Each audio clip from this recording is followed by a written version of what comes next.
सांगली, मिरज आणि कुपवाड महापालिकेच्या निवडणुका लागल्या असून त्या निवडणुकीसाठी शिवसेना उद्धव बाळासाहेब ठाकरे यांनी त्या पक्षाने 41 सीटा उमेदवारी अर्ज भरलेला असून 7 सीटा आम्ही पुरस्कृत केले. आम्ही इतर ठिकाणी जशी महाविकास आघाडी झाली तशी महाविकास आघाडी व्हावी म्हणून जयंत पाटील, विशाल पाटील, विश्वजित कदम या लोकांना आम्ही भेटलो होतो. त्यांनी सुरुवातीला आम्हाला संमिश्र प्रतिसाद दिला की बाबा आपण खरोखरच महाविकास आघाडी करूया आणि इथं भाजप संपवूया.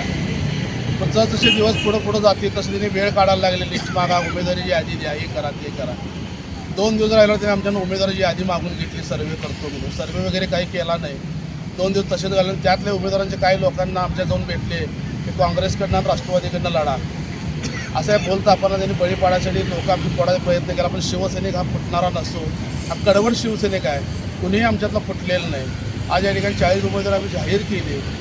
पण हा काँग्रेस आणि राष्ट्रवादी जे पक्ष आहे आमच्या महाविकास आघाडीचा हा घरातला शत्रू आहे आमचा. म्हणजे घरात जेवण घालून जेवणात विष घालायसारखं यांनी काम केलं.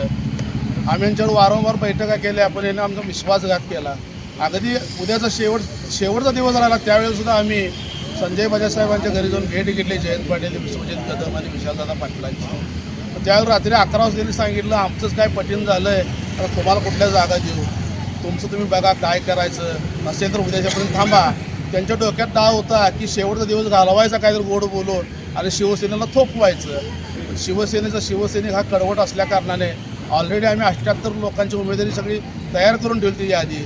त्यातली काय इकडे तिकडे जर आम्ही 40 सीटा लावलेल्या आहेत. पण घरातला शत्रू अतिशय घाणेरडेपणानं काम करतोय.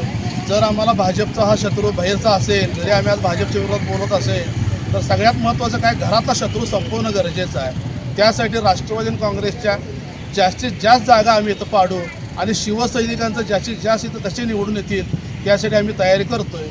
विशालदादा पाटलांना काय वाटतं आहे की बाबा मी आता खासदार आता मी हम करेसं कायदा तर तसं काय दादा चालणार नाही. वसंतदादा होते, देवासारखा माणूस होता, सगळे लोक त्यांचं ऐकत होते. पण त्यांच्या पावलावर पाऊल काही तुम्ही ठेवलेलं नाही आहे. तुम्ही लोकांना गोड बोलून त्यांची दिशाभूल करायला लागला आहे. शिवसैनिक आता दिशाभूल होणार नाही आणि समाजातला जो घटक आहे तो तुम्हाला मतदानसुद्धा करणार नाही. कारण समाजापुढे तुमचं काय खरं अस्तित्व हे दाखवा लागलो आहे. तुम्ही गोड बोलून कसं फसवताय लोकांना.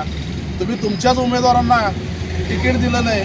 काही ठिकाणी तुम्ही बाय दिलेला आहे. प्रभाग क्रमांक 3 असेल, 4 असेल, 5 असेल, 6 असेल या ठिकाणी तुम्ही सीटाच लावलेल्या नाहीत. उमेदवारी दिली नाही. त्या ठिकाणी भाजपला तुम्ही प्रभाग सोडला. ज्या भाजपच्या नगरसेवकांनी तुम्हाला मदत केली लोकसभेला त्यांना तुम्ही मदत करताय. पण नेमकं तुमचा पक्ष कुठला, तुम्ही कुठल्या पक्षाचं काम करा हे तरी लोकांना कळायला पाहिजे. त्यांच्या डोक्यात ॲक्च्युली इथं काँग्रेस सीटा लावायचं नव्हते. त्यांना वसंत आघाडी स्थापन करायची होती. सगळ्या पक्षांना एकत्र घ्यायचं होतं. अशा पद्धतीने काहीतरी करून त्यांना महापौर आपला बसवायचा आहे. पण दादा तुम्ही गोड गैरसमजत आहे. तुमचा काय महापौर आम्ही या ठिकाणी होऊ देत नाही. महापौर झाला तर शिवसेना उद्धव बाळासाहेब ठाकरे याच पक्षाचं होईल असं या ठिकाणी मी तुम्हाला ग्वाही देतो.